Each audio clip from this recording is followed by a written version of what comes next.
L-esperjenza kara li għadda minna Tony Briffa twaslu biex japprezza l-abbozz tal-Gvern Malti dwar l-identità tal-ġeneru.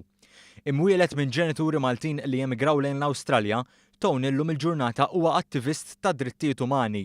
Huwa twieled bil-Partial Androgen Insensitivity Syndrome li ġiel il-ġisem ma jirrispondix kompletament għat-testosteron. I was indeed intersex, that I'm part male, part female. I'm genetically 46XY, which is the typical male pattern, and I did have internal testes, but I've also got largely female genitalia as well. I wasn't sick at all. I didn't have a medical condition. I'm just a healthy intersex person. Fl-età ta' 7 snin, it-tobba iddeċidew li jnaħħulu l-parti maskili minn ġismu u minn hemm beda jitrabba bħala tifla taħt l-isem ta' Antoinette. Deċiżjoni li huwa qatt ma qabel magħha. I tried to be a girl as much as, I saw what my sister did and was what she was into and other girls in my class, but I really wasn't into all of that.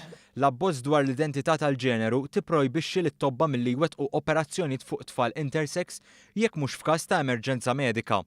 Barra minn hekk jagħti lok lill-ġenituri biex jistennew sakemm it-tfal ikollhom 14-il sena biex jirreġistrawhom bħala maskili jew femminili.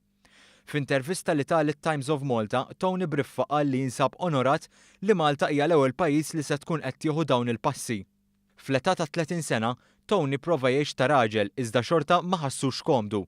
Kien hawnhekk fejn ħass li l-vera kuntentizza tinsab jekk jaċċetta kif verament wielet. Għaldaqstant, Tony ħaddan fih iż-żewġ ġeneri. I am not a woman and I am not a man, but I am a combination of both. I am a man and a woman, and all of that's okay. Tony Briffa huwa kkunsidrat bħala l-ewwel persuna b'kariga fis-settur pubbliku li tkellem b'mod apert li huwa persuna intersex. Fost il-karigi tiegħu huwa kien viċi sindku u sindku ta' Hobson Bay fl-istat ta' Victoria fl-Awstralja.